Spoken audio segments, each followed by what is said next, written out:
my guest now, Mary Mazzio, is the director producer of the Bad River documentary. We've spoken before. We've talked about the documentary at length about the efforts by the Bad River Band of Lake Superior, Chippewa to get an old and dangerous petroleum pipeline off their land, but even the rerouting itself could be problematic for the pristine waters that we'd like to keep pristine up north. Mary, good morning. Thank you for being here. Pat, great to see you again. Thanks for having me back, having us back, having the project back. Well, this project, you never know until it's out there, and a documentary about the struggles up on the Bad River that could have gone for a 1 week run. Thanks for what you did. Got a lot bigger than I think there were a lot of expectations out there. How far flung in how many screens and how many states did Bad River end up being shown at? Honestly, we opened in 12 major cities, as you know, and we heard immediately that AMC, for example, in Minneapolis, in Chicago, in Madison, Wisconsin, in Detroit, they doubled the screens. So you had 11 screenings on day one in Madison, for example. It was just extraordinary. People were pre-buying tickets. We heard of people flying in to Los Angeles from the Bay Area to be there on opening night. We heard multiple stories about people driving 6 hours to get to the nearest theater that was screening Bad River. So honestly, we could not have expected that kind of foot traffic, but it was really exciting. Why do you think that was? Several reasons, actually. Certainly Leonardo DiCaprio, Edward Norton, Jason Momoa, Channing Tatum Mark Ruffalo taking to social media, posting the trailers, that I think really helped goose awareness.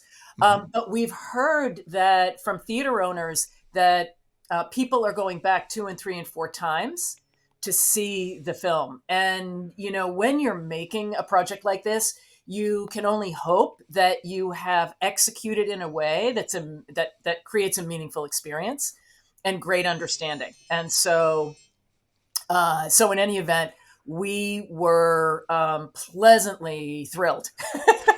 There's a personal story that you told me that I want you to pass on, somebody else's personal story. And it might be maybe a nice, uplifting way to end an interview, but I don't want to do that. I want to do it here to explain the importance of having films like this. Tell me again the story of somebody who was involved in the demonstrations against spearfishing, some 30 to 40 years ago, and the difference between how they felt about things then versus how they feel about the threats to the Bad River now, because they've been able to see the full history and story in a documentary like yours. Thank you for that question. And I've heard repeatedly from different Bad River members who have either emailed or called. One story struck me in particular as so moving. Chaz Connors, a Navy veteran, served our country, appears in the film, of course, to speak about the challenges the band faced during the Walleye Wars. And he was stopped in a supermarket shopping lot. He was stopped in a supermarket shopping center. And a man approached him and said, "Hey, I saw you in that film. That was you." And Chaz said, "Yes, that was me." And the man said, "I need to shake your hand and I need to apologize." He said, "I'm so sorry. We just didn't know." Well, because a lot of the communication back then was court related. You have these treaty rights for spearfishing, they are granted. And then all the other communication was from, people who were essentially in the torches and pitchforks crowd, who just saw something that they thought was an injustice because nobody had communicated the full history of the area, of the people, of the treaties that are involved.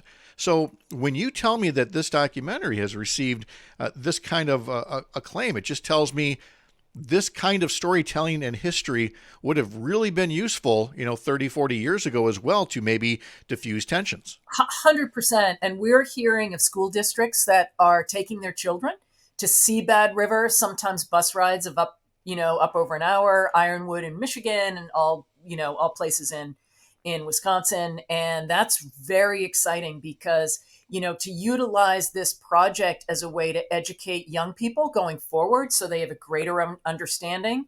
And I think it's fair to say back in the day that, the state of Wisconsin was not helpful, certainly in Wisconsin, as it relates to treaty rights by saying, catch limits are due to, Native American, treaty rights. Like that just poured gas on the fire back then. And I think you're right. There was a great deal of misunderstanding. There was no information.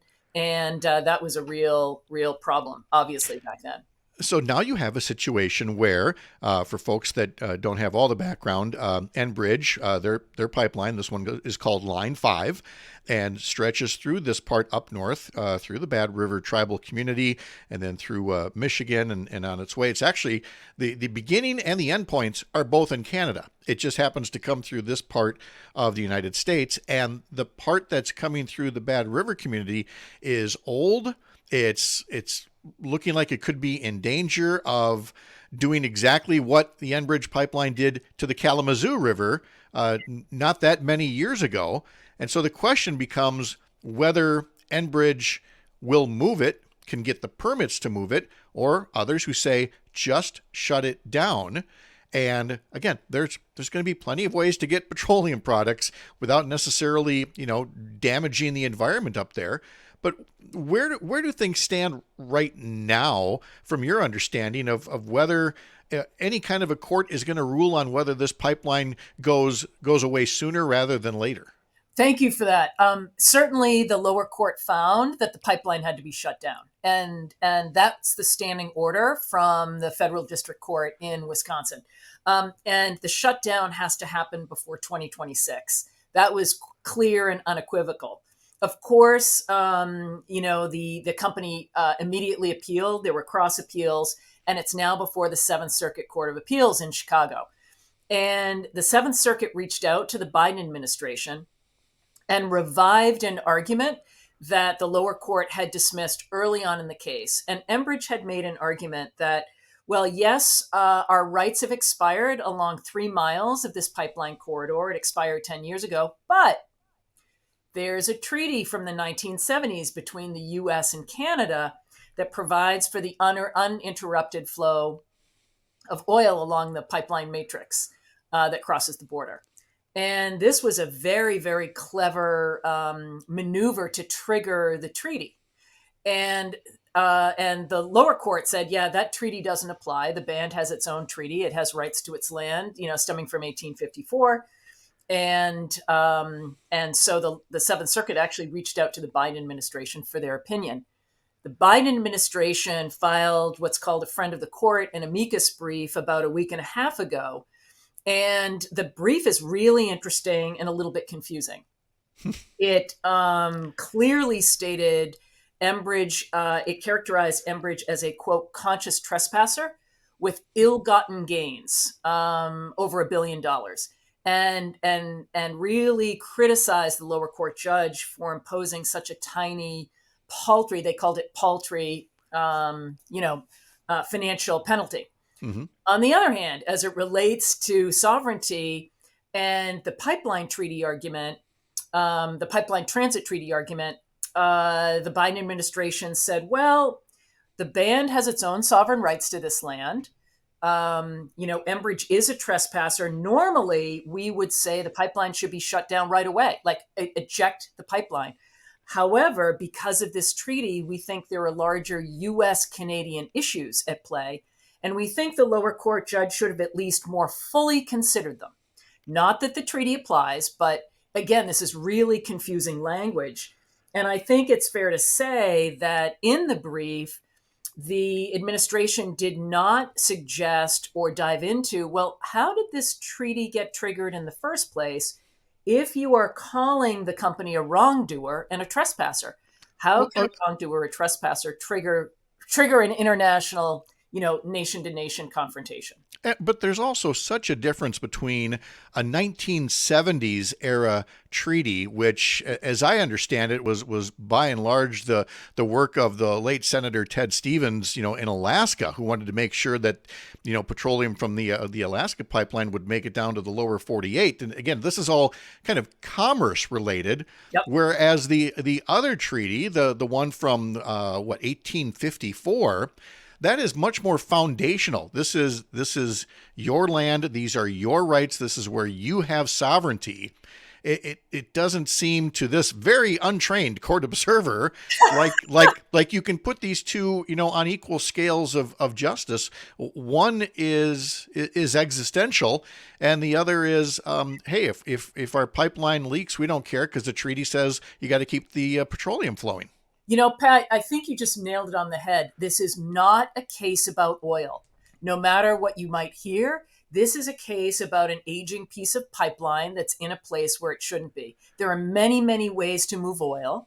And I think if you allow this treaty, as you said, in the sort of the scale of balance, if you allow the treaty to even have any kind of impact, what you're doing is you're taking these commercial temporary uses of native land. They're all leases. They all expire. And now you're creating a situation where you're allowing these commercial for-profit companies to essentially take a wholesale taking of native land because you can never get them out or shut down or even force payment from whomever is on your land without going through a whole treaty process.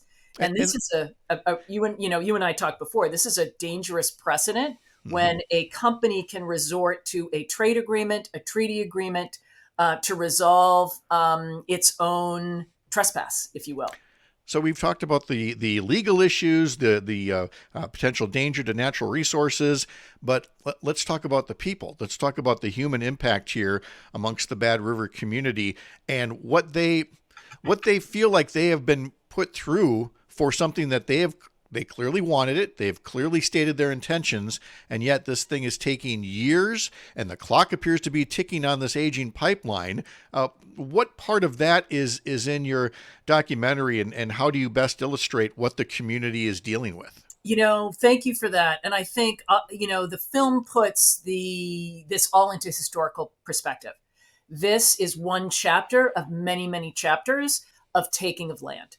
And at the end of the day, I think that the Bad River Band, in fighting so hard for this fight, they're fighting so hard to protect Lake Superior, and at great considerable expense to themselves, at great personal cost.